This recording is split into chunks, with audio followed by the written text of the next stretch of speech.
Kwani nyinyi hamna imani Mungu alisimamisha rege? Si walipitisha na kivumbi kwa county assembly? Si wakapitisha kwa fujo huko National Assembly? Sasa yuko wapi? Si imekwama? So mimi nataka mjue hivi,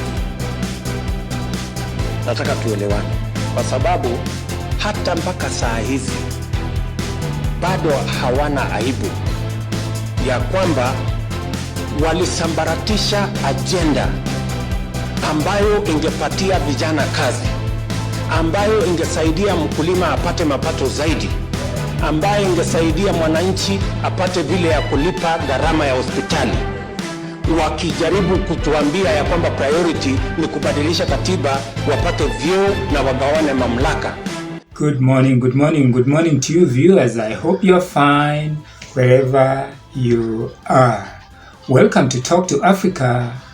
My name is George. Finally, the cat is out of the bag. The Kenya Kwanza agreement, coalition agreement that has been hidden from the public for a very long time now is out and it's been published in the press. My question today is so simple. Is the Kenya Kwanza coalition agreement illegal? If you're watching this channel for the first time, kindly consider subscribing to it. I've seen you quite a lot looking at viewing these programs or viewing these videos, and I'm sure you've liked them. Kindly consider strongly subscribing so that anytime we produce any one of these videos, YouTube will be able to notify you, and in that way also, sincerely, you grow this channel. Well, if you like any one of our videos, we'll highly appreciate if you like the video on YouTube. For a long time now, you've had William Samoei Ruto and his troops opposing the BBI.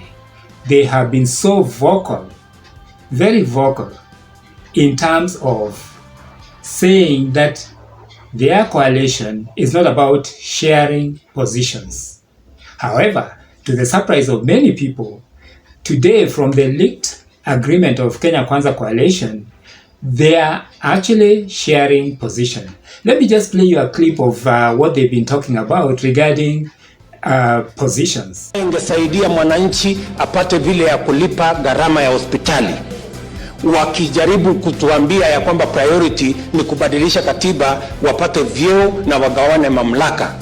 Na leo wanataka kutuambia wako na mpango ya kupeleka Kenya mbele. My friend, in essence, William Samoei Ruto is actually creating a prime minister position for Musalia Mudavadi. Yet William Samoei Ruto was the one who was so vocal. Oh, the small man.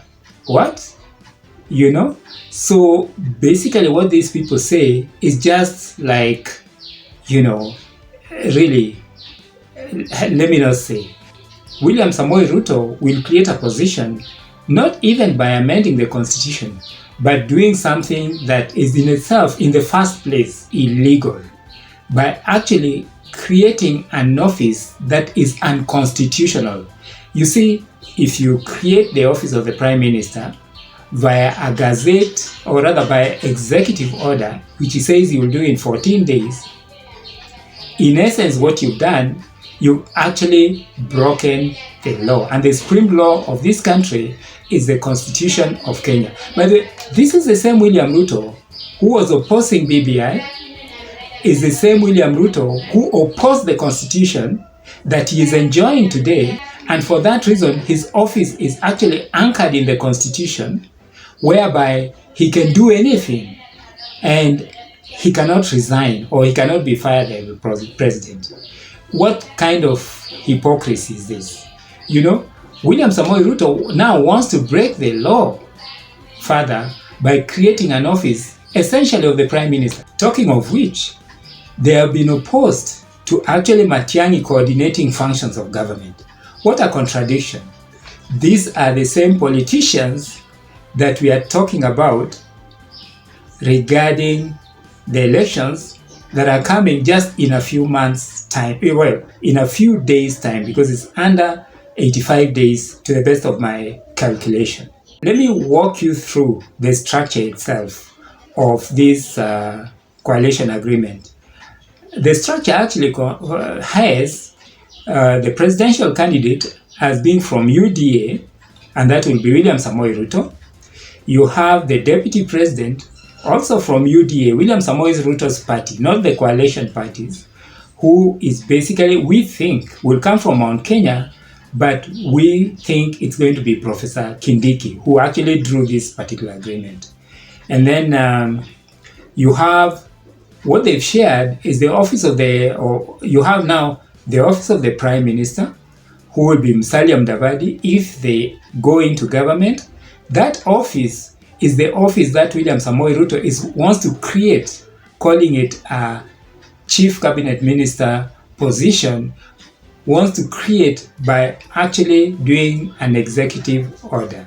Then you have William Samoei Ruto has also said that the slot for National Assembly Speaker will be reserved for one Moses Wasika Wetangula. Then the place for the Senate Speaker will be reserved and given to Amason Kingi. Of course, we'll have in 21 cabinet slots.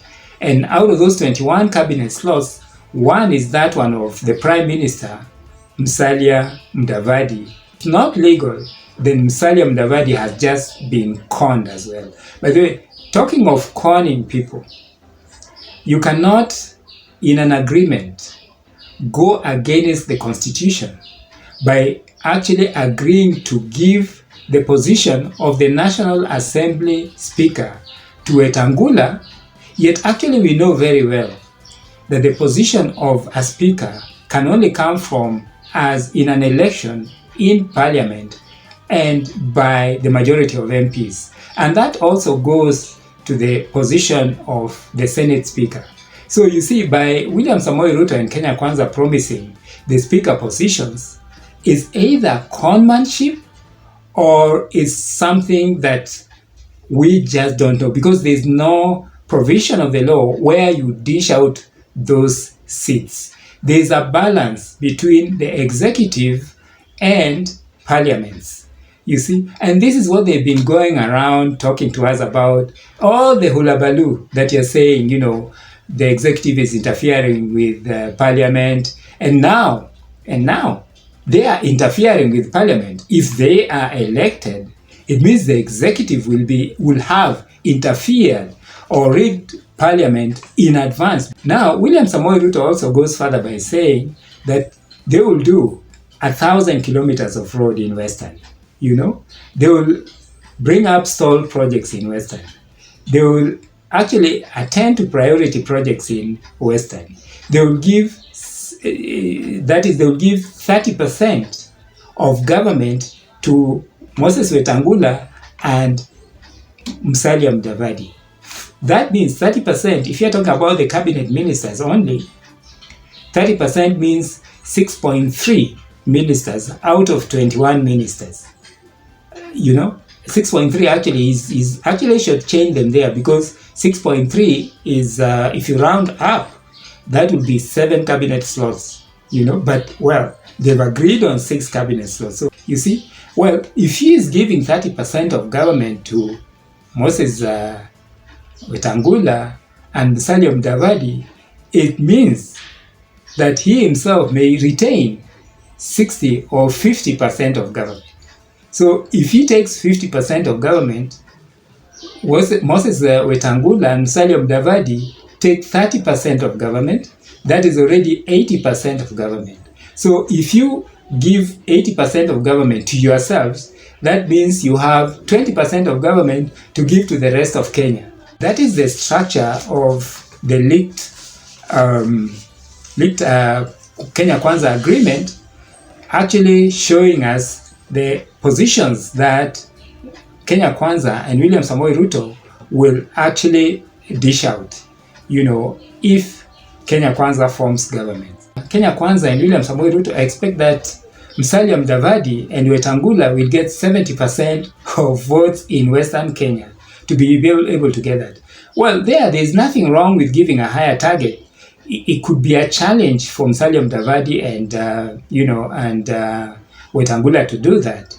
And by the way, it's not only the usual western parts of Kenya. The usual western parts of Kenya, that is Busia, Kakamega, and Bungoma. But he's added on Trans Nzoia. Trans Nzoia, is a mixed area, making even the work of Musalia Mudavadi and Wetangula more difficult. Putting that together and getting 70%, wow, that one is a tall order. I've talked about essentially the fact that you cannot create an office that is not actually already created by the Constitution, whether it's by executive order, that's illegal, or it's just in itself conmanship. So that is a position that I hold. Secondly, that position of equality and, rights of other communities by sharing a big proportion of government to certain people in one community and ignoring the other community in itself can be challenged in court. I'm sure a constitutional court will be willing to entertain that. But on top of that,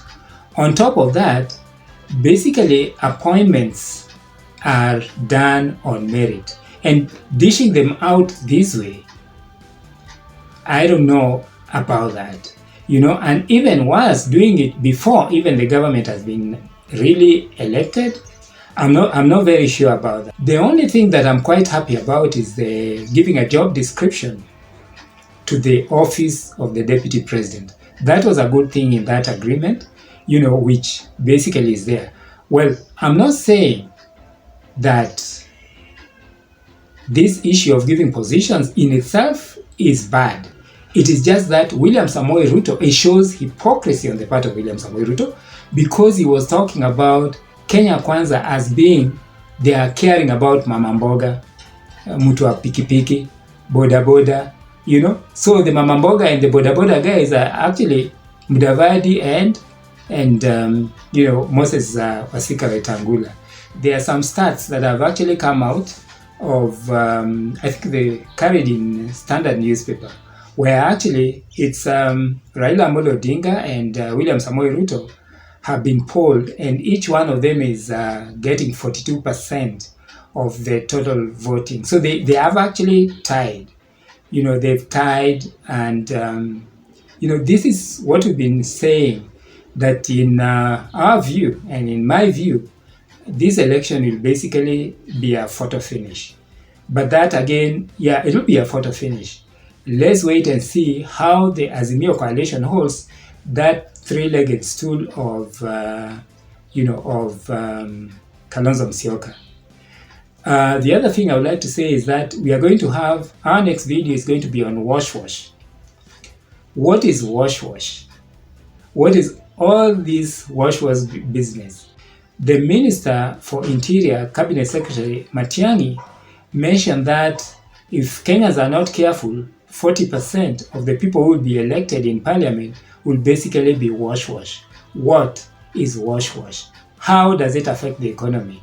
How can it be capped? That will be in our next video.